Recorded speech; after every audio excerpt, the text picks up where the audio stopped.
Hi everybody, welcome to Old Guy's Garage.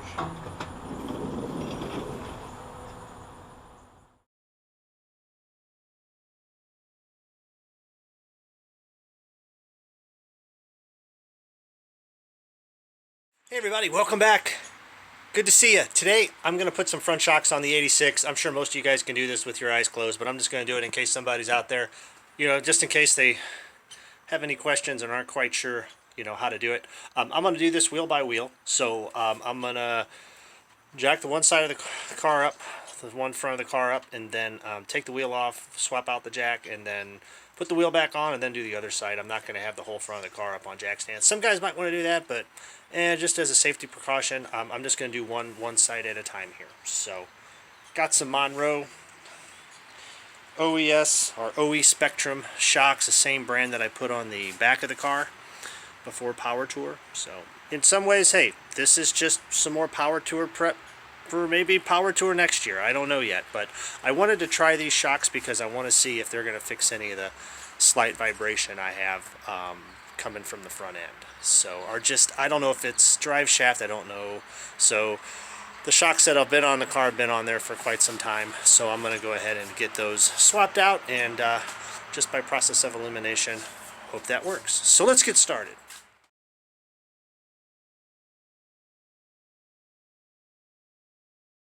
What I like to do is just grab the bolts or whatever from the hardware and just take this to my toolbox and find the right sockets and our wrenches that you might need, we might need for this project, or will need, I should say. There's no might about it. So I just go in here and just compare. Let's see, that's half, so this is probably 9/16, if not maybe a metric. So this is what I'm going to do. Let's go ahead and find out what we're going to need here, folks, and we're going to get that old shock removed.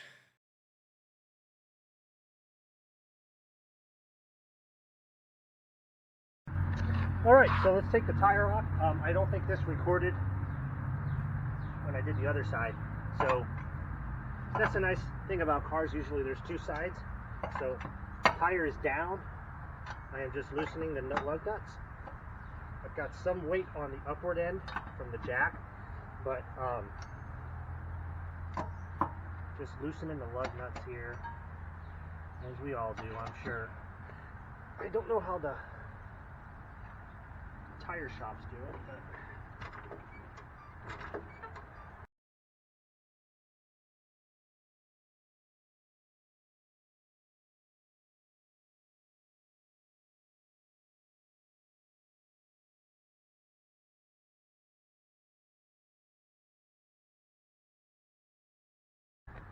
set these aside.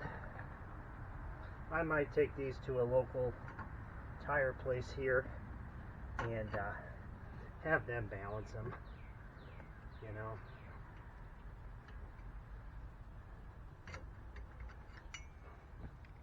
The place here didn't need to use all these these huge weights. There goes the tire. All right.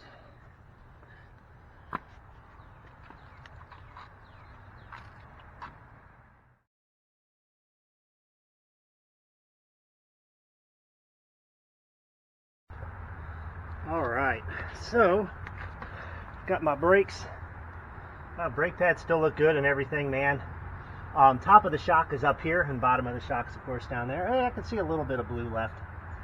So springs still got their black paint on them, and factory sticker looks good.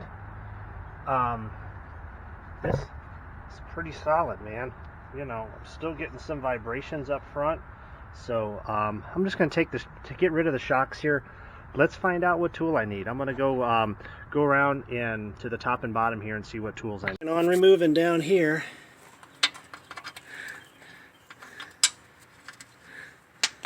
that's must have been the 12.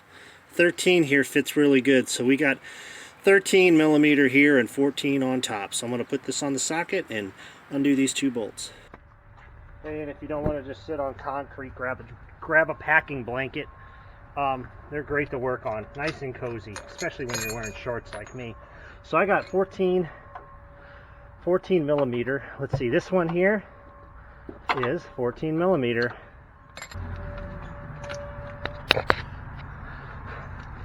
Well, sometimes you need to get vice grips on top here. And then you just need to wrench it.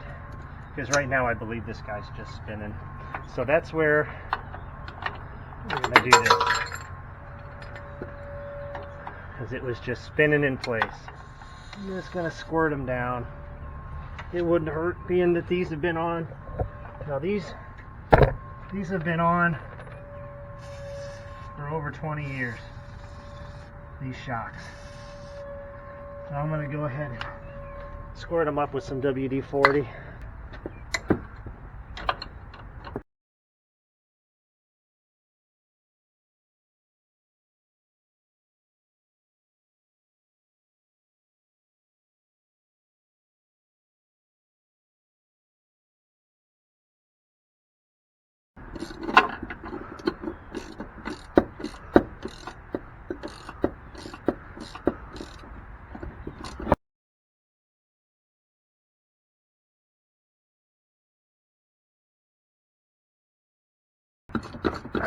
The bushings on the A-arms still look good.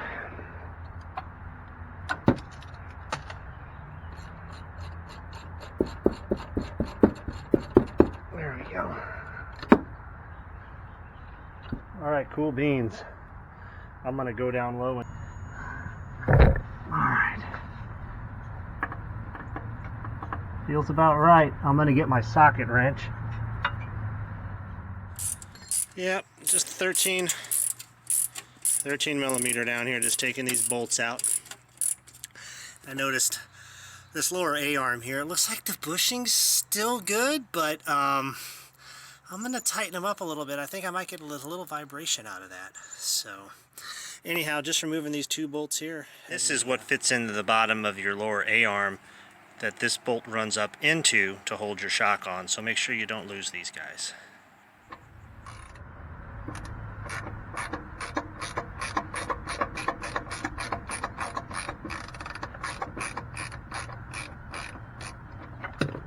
Alright, bolts out, and there comes the shock. Monroe Gas-O-Matic Plus. Alright, so got the old and the new. Nothing special about these that I went with. Hopefully they're good, they're just matching what I put on the rears. So this is what I put on back in maybe 97, these guys. Wow, these are actually lighter. These actually are heavier. So hopefully I'm not making a mistake going with these. Hopefully the technology's just improved. So, well, let's go ahead and get the new shock on.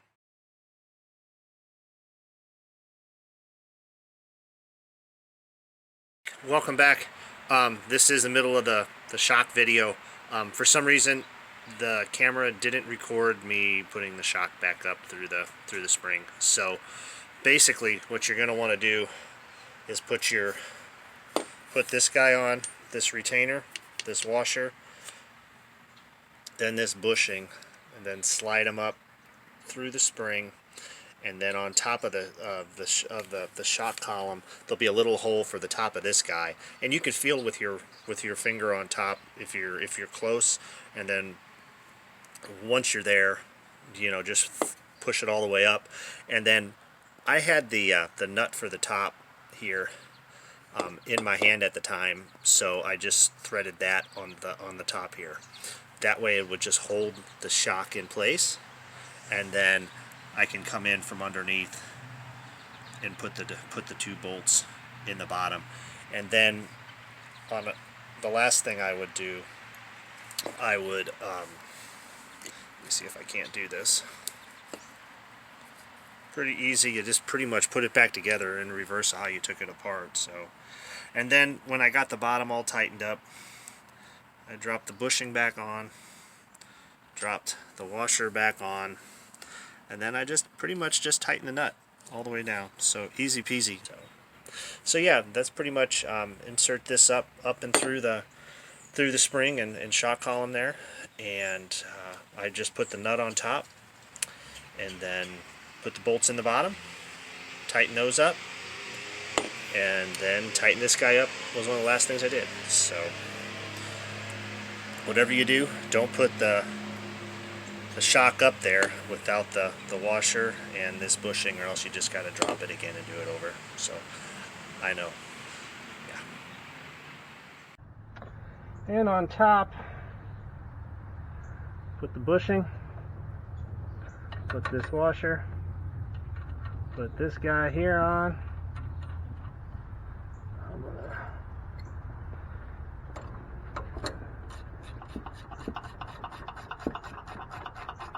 gonna use this until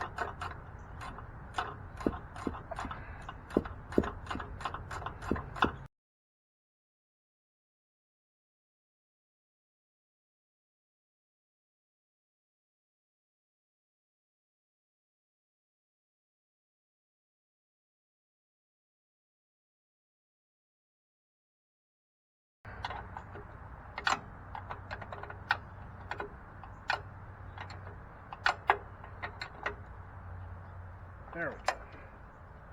Excellent. Well, that one's ready. And time to put the tire back on.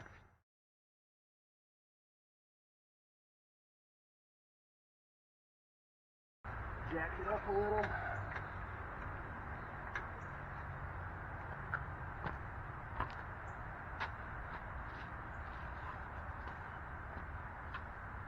Man, look at all these new treads.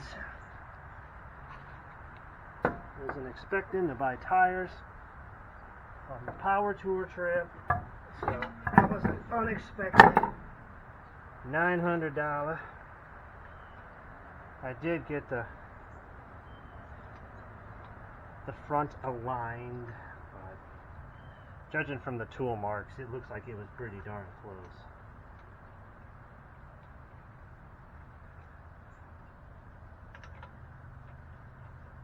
Alright, let's get these guys tightened up. That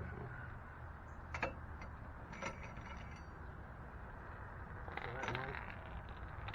Jeez, don't need that under a tire.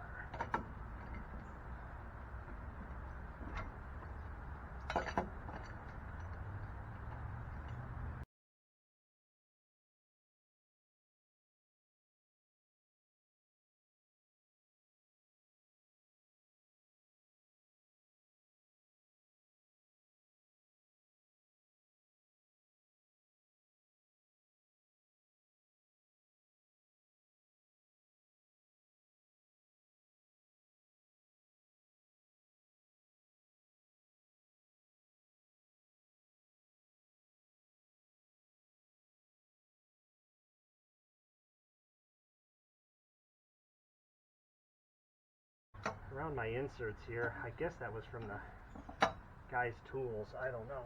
Make sure that this guy is good. Yeah. Alright, fully drop the jack in.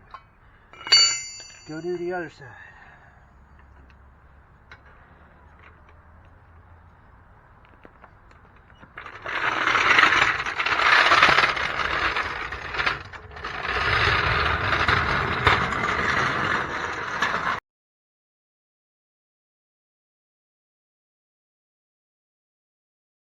All right, everybody, we're going to back it up here.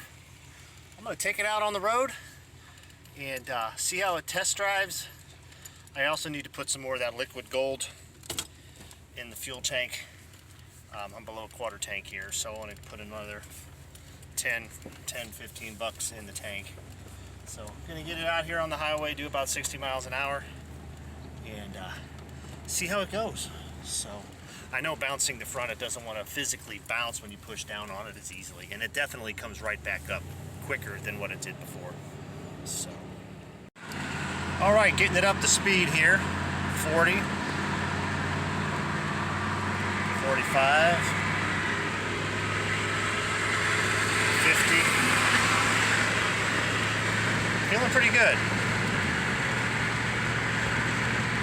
55. Got some minor vibration, not much. Not much for a golly darn near 40-year-old car, 35-year-old car, 36-year-old car. So, man, it feels good. Oh, running into some traffic. Might hit the gas station before I'm able to get back on the highway here. You know, do 60, 70 miles an hour. So we'll see how that goes. Riding on empty. We're gonna pull into the 56 Phillips 66 here. Get some 93. Or wait a minute, 87. 87. Putting the cheap stuff in. No need to go crazy.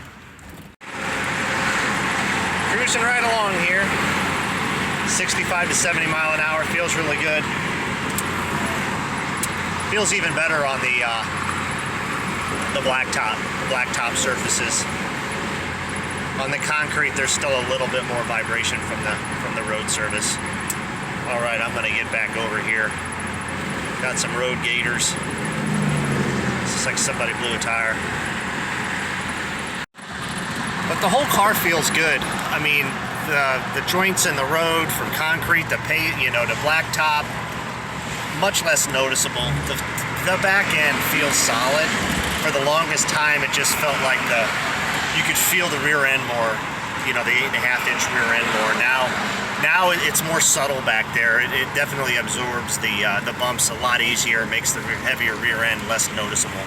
So, and the front too solid. The car's just, it's not super stiff, but it takes the bumps and everything, even the turns, as it should. So the turns, you feel like you have much more control of the car. You don't have so much understeer or oversteer. It's a really good combination. And I do also have the sway bars on the front and back, which definitely help. So I think I have like a 7/8 on the rear and a 1 1/8 on the front, I think. So yeah, running good, shifting good, driving good, feeling good. So who knows? My wife and I might go on an excursion this weekend in the car. We'll see. Might go on a cruise. All right, everybody. So I'm working my way home here. Car's running really good still. So we'll see what other projects I got coming up for the Cutlass here. I know having to put 4 new tires on this thing kind of took money out of the immediate budget for the car. So we'll see. We're going to leave it in the garage, let it rest.